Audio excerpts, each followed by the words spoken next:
And are you live, Don? Before we go live, I want to say thank you to Don. This is his birthday. This is his 70th birthday, and he's joining us tonight for this. Yeah, exactly. Yeah, so happy birthday, Don. Thank you for being here. Happy birthday, Don.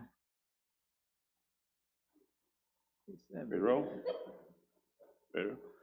All right, we'll call the meeting to order, the Winterville Board of Adjustment, December 17th, 2024. I'd like to welcome everyone. Thank you guys for coming out. First of all, we'll move into the approval of the agenda. I think everyone's had a chance to take a look at that. Can I get a motion to approve? So moved. Mr. Killian, Ms. Johnson, number 2, all in favor? Aye, got all 4. All right, do we want to go through all the minutes as well, or no? You can do a slate vote, but just as long as you do acknowledge each of those dates within the motion. Okay. All right. Can I get a motion to approve the March 21st, 2023, April 18th, 2023, May 16th, 2023, February 20th, 2024, and July 16th, 2024? And I would note that we are up to date to this meeting. All right. All right. Can I get a motion? Mr. Phillips? Yeah. Mr. Killian, second. All in favor? Aye. All right. We got approval of that. So with that, I will turn it over to new business, and anyone wanting to speak regarding the variance that we have on for new business, please make sure we get them sworn in, if we would, please. Certainly will.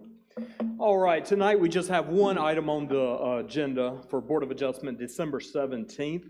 We have a variance application for 537 Irish Lane. Following state statute requirements for a variance hearing, a sign was placed on this property. Mailings were sent to adjacent property owners and those within 100 foot, and along with 2 notices within the Daily Reflector. Tonight we have a variance from applicant Douglas and Allison Shire. This is at 537 Irish Lane. Knoll Acres is the subdivision. It's off of Old Tar Road. This is a 6-acre lot that's zoned R20. The use is single-family residential.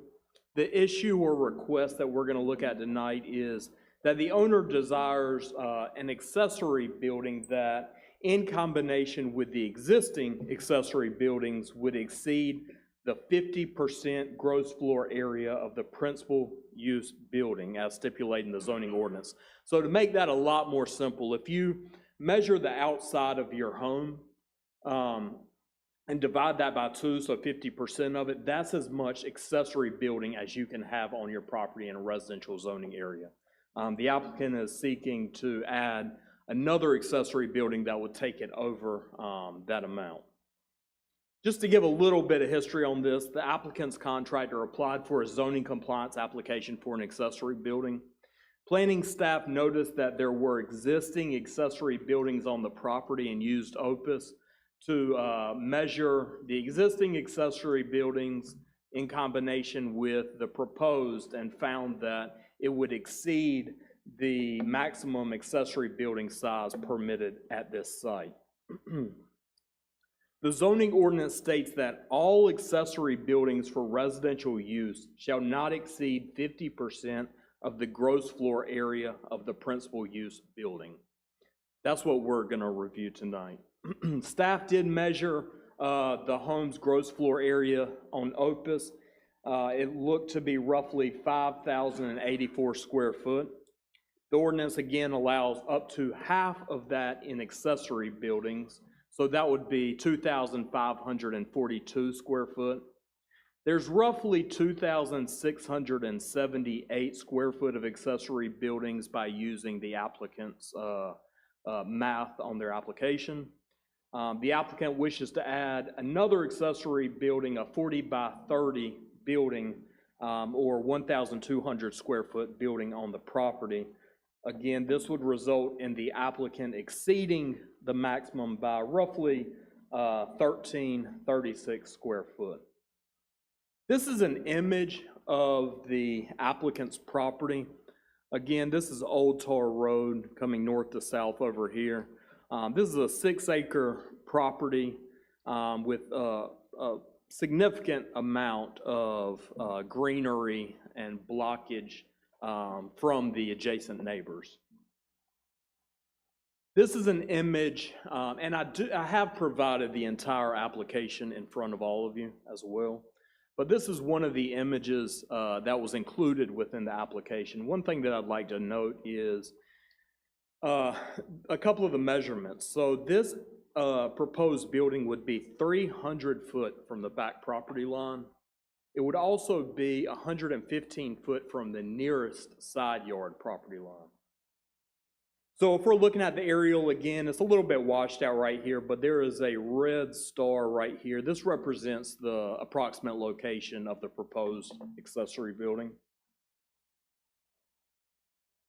Again, the applicant has filed an application requesting a variance from the rule in which the accessory building may not exceed 50% of the gross floor area of the principal structure. Before we open up for applicant's testimony in the public hearing, are there any questions for staff? Building gonna be in the back or the front of the yard? This would be behind the principal use, so it'd be in the backyard, yes, sir. And anybody who would like to speak tonight, we ask that you be sworn in before speaking as well. You've got this area back here. That's where the existing building is. It's all covered right through, covered on all sides. Schiller, yes, sir.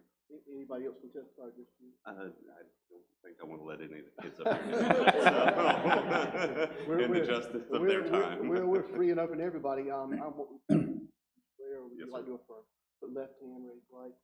Swear to tell the truth, the whole truth, nothing but the truth, so help you God. You want to open up? Sworn in, only one, I think. If somebody else wants to testify later, we can. Okay. Just open up the public hearing, If done with? if there's any other, Yep. questions Mhm. from the board to the staff.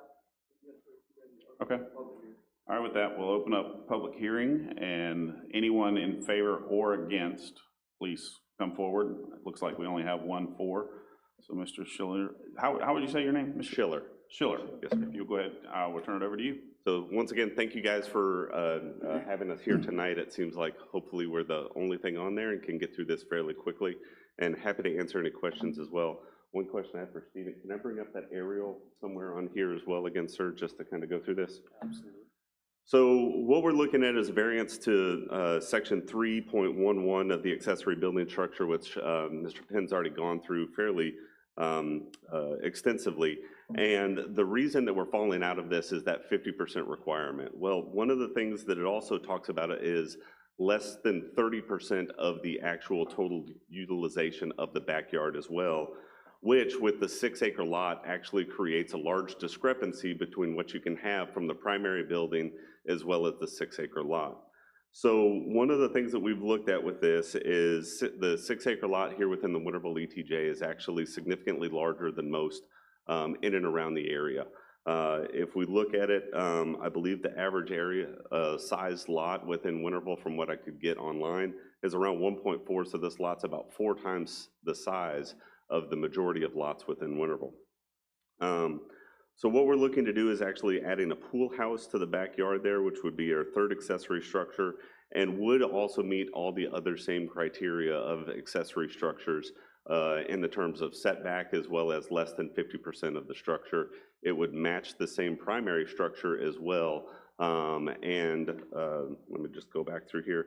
If I look at the discrepancy between what we would be able to add as an total accessory structures based off of our house size, which is around 2,500 square feet, like Mr. Penn had alluded to. But if we look at the 30% rule, it actually states that we can get somewhere around the vicinity of 39,000 square foot of accessory utilization or accessory building size before we meet that 30% criteria. So a large discrepancy there between the 50% rule of the primary structure as well as the 30% rule for the overall backyard size. Now, if we look at total utilization of the backyard, We're actually currently only utilizing 2.2% of the backyard based off of square footage. This would only be utilizing 0.9% more, bringing our total backyard utilization of just the backyard itself from the middle of the structure all the way going to the back of the property line, increasing it to 2.93%. So still well under that 30% mark.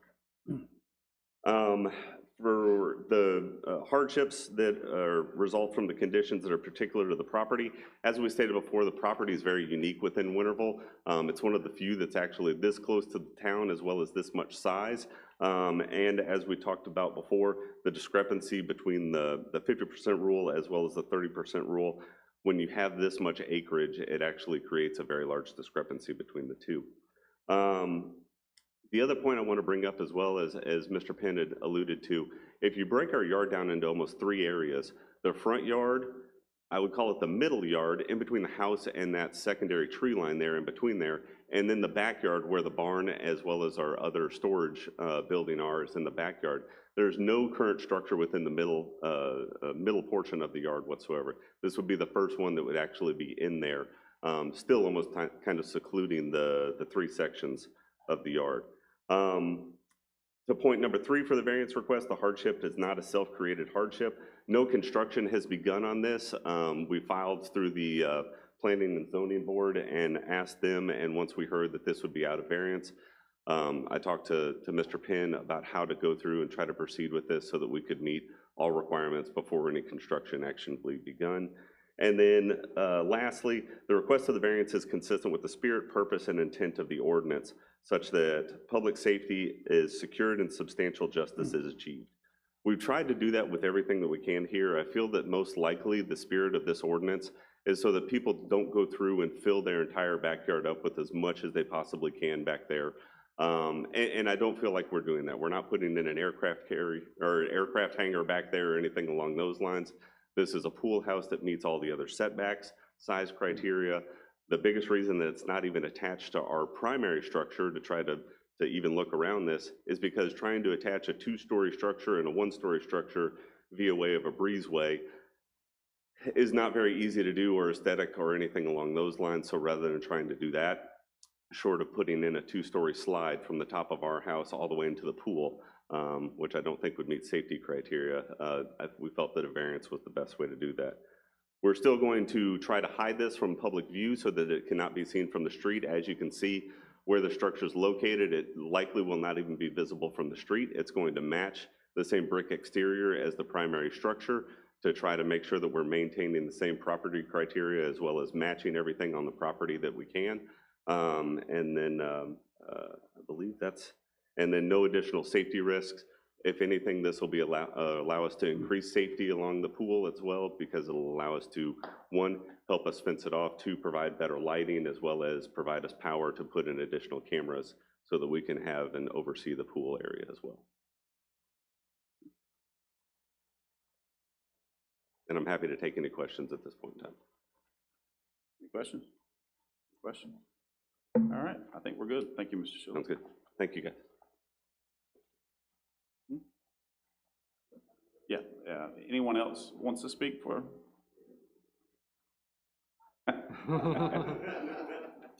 All right.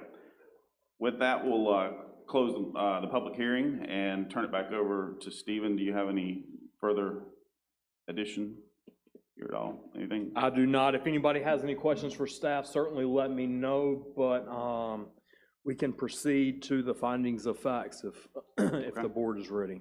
All right. Everybody ready? All righty. So, all right. So we're going to bear with us for a second. We've got several things we got to go through here. Having heard all the evidence and arguments presented at the public hearing, the Board of Adjustment makes the following findings of fact. So we'll need to vote 3 of 4 on each one of these. So the number is actually letter A, or excuse me, yeah, letter A, B, C, and I'll go through the 1 through 4 on C, and then we'll need a 4 of 4 majority on this one for the approval if we decide to go that route. Okay? All righty, so having heard all the evidence and arguments presented at the public hearing, the Board of Adjustment makes the following findings of fact. A, conditions and specifications that the application filed as a variance application for the property listed above meets all the required conditions and specifications of the zoning ordinance and policies of the town for a submission of a variance application. And as a staff member, I will say I reviewed the application. They submitted everything required. Okay, all right, with that, we need to get can I get a motion to vote? Mr. Phillips, second. Mr. Johnson, all in favor? All right, A is approved. That was a motion in favor of adoption, right? Motion in favor of adoption, sorry. Dean's got to keep us in line here. All right, notice that those persons owning property adjacent to the proposed development or use as listed on the current tax records were served notice of the public hearing by mail in accordance with the applicable requirements, and that the notice of the public hearing to consider the variance was published on November 27th, 2024, and December 4th, 2024 in the Daily Reflector, a newspaper having general circulation in the area and required by law. And a motion to approve. Ms. Killian, Mr. Phillips, second. All in favor? Aye, that's 4-4 on B. And that's, what was that, King? Approval. Motion in favor of Motion in adoption. favor, there we go, just making sure. All right, variances. When unnecessary hardships will result from carrying out the strict letter of the zoning regulation, the Board of Adjustment shall vary any of the provisions of the zoning regulation upon showing all the following. I'll go through all of those and then we'll vote on these. Number one, an unnecessary hardship results from the strict application of the ordinance. The hardship results from the conditions that are peculiar to the property. The hardship is not a self-created hardship. The requested variance is consistent with the spirit, purpose, and intent of the ordinance such that public safety is secured and substantial justice is achieved. And you'll need to go through each one and vote on them individually. Oh, individually? Yes, Okay. sir, All sorry. right, so we'll start with number one. Unnecessary hardship results from the strict application of the ordinance. All in favor? All right, that's 4-4. I need a motion, sorry. Motion, Mr. Killian. Mr. Phillips, all in favor? Aye, got it, all right. Moving on to the second one. The hardship results from the conditions that are peculiar to the property. The motion, Mr. Killian, Mr. Phillips, all in favor? Aye. All right, number three, the hardship is not a self-created hardship. The motion, Mr. Killian, Mr. Phillips, all in favor? That's 4-4. All right, and the requested variance is consistent with the spirit, purpose, and intent of the ordinance such that public safety is secured and substantial justice is achieved. Mr. Killian, Mr. Phillips, all in favor? Aye. All right. So now we're moving on to the approval. We need a 4x4, right? Correct, need a supermajority for that, and what you might want to do is keep it from the job, read the last Yep. sentence, whereas the Board of Adjustment. Gotcha. And then put the page over and go on. Okay. Whereas the Board of Adjustment did find in favor / did not find in favor of the applicant by an affirmative vote on all of the criteria listed above. Is that up? And you found in favor. Right, all right. Now, therefore, based on the facts found above, in consideration of all the other evidence presented at public hearing, Board of Adjustment did vote to approve / deny the variance application within the indicted condition, and thus orders that the variance of the aforementioned condition be, we need to get a vote on approved? So the motion. Motion now to approve the, Motion to approve, Mr. Killian, Mr. Phillips, all in favor to approve? 4-4, so I think we're approved. Good. All right, good to go. Any other business, Stephen, we got for the evening? No other business. We've got a lot of residential subdivisions being submitted right now. Ton of interest. So we're seeing a lot of growth, a lot of interest. And other than that, if anybody has any questions, certainly let me know. But I hope you all have a Merry Christmas. Thank you so much for being here and on a December date. I really appreciate it. All right. You guys have a great night. All right, get a motion to adjourn? Killian, Mr. Phillips, all in favor? Aye. And thank you, Mr. Schiller and Mr. Schiller family. Thank you. Thank you, guys. Appreciate it. All right. Enjoy. We'll be expecting the invites. When's the full party?